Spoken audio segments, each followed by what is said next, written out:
হুগলি গ্রামীণ পুলিশের উদ্যোগে গোঘাটের বদনগঞ্জ বিট হাউসের ব্যবস্থাপনায় সুন্দরপুর পাঠশালায় ৮১ জন ছাত্রছাত্রীকে ব্যাগ, পেন, খাতা তুলে দেওয়া হলো। উল্লেখ্য, কয়েক মাস আগে তৎকালীন বদনগঞ্জ বিট হাউসের দায়িত্বপ্রাপ্ত পুলিশ অফিসার শুভজিৎ দের উদ্যোগে ওই ছাত্রছাত্রীদের জন্য বিনামূল্যে পাঠশালার ব্যবস্থা করা হয়। জানা গেছে, এই পাঠশালায় প্রথম শ্রেণী থেকে অষ্টম শ্রেণী পর্যন্ত সপ্তাহে 2 দিন পঠন পাঠন করানো হয়।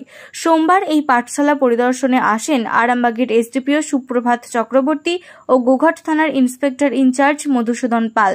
এছাড়াও উপস্থিত ছিলেন বদনগঞ্জ বিট হাউসের ইনচার্জ সুব্রত সাধু।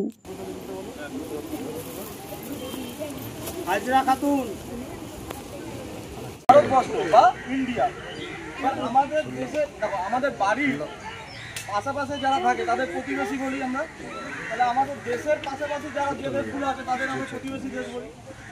একটা জিনিস মাথায় রাখবেন, এই যে ম্যাপটা দেখছো, এটা শুধুমাত্র আমাদের দেশ না, আমাদের দেশ আরেকটু আছে, আরও 2 জায়গায় আছে। কোথায় বলো তো? সমুদ্রের মধ্যে এইখানটা আন্দামান নিকোবর দ্বীপপুঞ্জ আর এখানে লাক্ষা দ্বীপপুঞ্জ, এই দুটোও কিন্তু আমাদের দেশের মধ্যেই পড়ে। বুঝতে পেরেছো? তাহলে এইটা আমাদের দেশ, সাথে দ্বীপপুঞ্জ আছে, আন্দামান নিকোবর দ্বীপপুঞ্জ আর এদিকে আছে লাক্ষা দ্বীপপুঞ্জ, এইগুলোও কিন্তু আমাদের দেশের মধ্যেই পড়ে। তাহলে এইদিকে কি আছে টোটালটা? তাহলে উত্তর থেকে যদি শুরু করি, উত্তর দিকে আছে স্যারেরা খুব ভালো উদ্যোগ নিয়েছে, কারণ গরিব মানুষের যে ছেলেরা তারা পাঠশালায় পড়তে পারেনি, তবু ওখানে বিনা পয়সায় পড়তে পারছে, বই খাতা সবই পাচ্ছে। গরিব মানুষ অনেক উপকৃত হবে। খুব ভালো লাগছে স্যারদের এই প্রোগ্রাম নেওয়ার জন্য। খুব ভালো কাজ। স্যারা যে ইয়েটা নিয়ে এসছে, উদ্যমটা খুব ভালো উদ্যম। আমার নাম কালীপদ মণ্ডল। বই ব্যাগ খাতা স্যার পড়ার জন্য মণ্ডল। শ্রীলঙ্কা আছে, প্রতিবেশী দেশ কে আছে?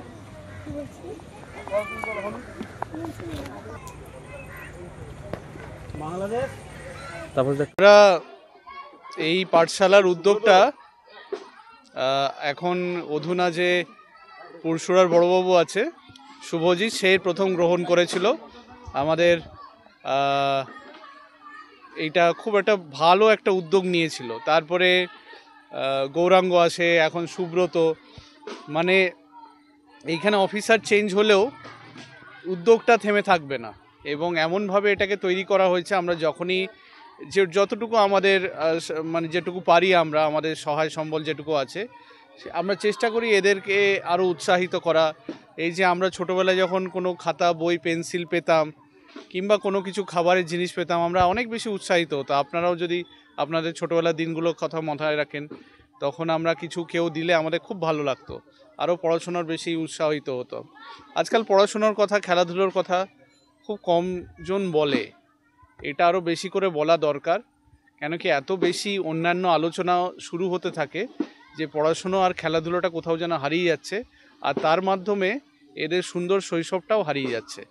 তো সেটা আপনাদের মাধ্যমে আমি তুলে ধরছি, যেন বেশি করে বাবা মারা খেলাধুলোতে উৎসাহিত করে। এবং মোবাইলে আমাদের যেমন আইসি সাহেব গোঘাটের বড়বাবু বললেন যে মোবাইল থেকে, এই ছোট্ট একটা স্ক্রিন থেকে চোখটাকে সরাতে হবে, নাহলে সব কিছুই নষ্ট হয়ে যায়। নিউ নূর সোফা সেন্টার, এখানে সমস্ত রকম সোফা পাইকারি ও রিটেলে বিক্রয় করা হয়। সমস্ত সোফা নিজস্ব কারখানায় তৈরি করা হয়। প্রোপাইটার হানিফ হোসেন খাঁ ও রুহুল হোসেন খাঁ, বড়ডোঙ্গল হাটতলা সিনেমা হলের সন্নিকটে, হুগলি। যোগাযোগ 7797170093 এবং 9382003105।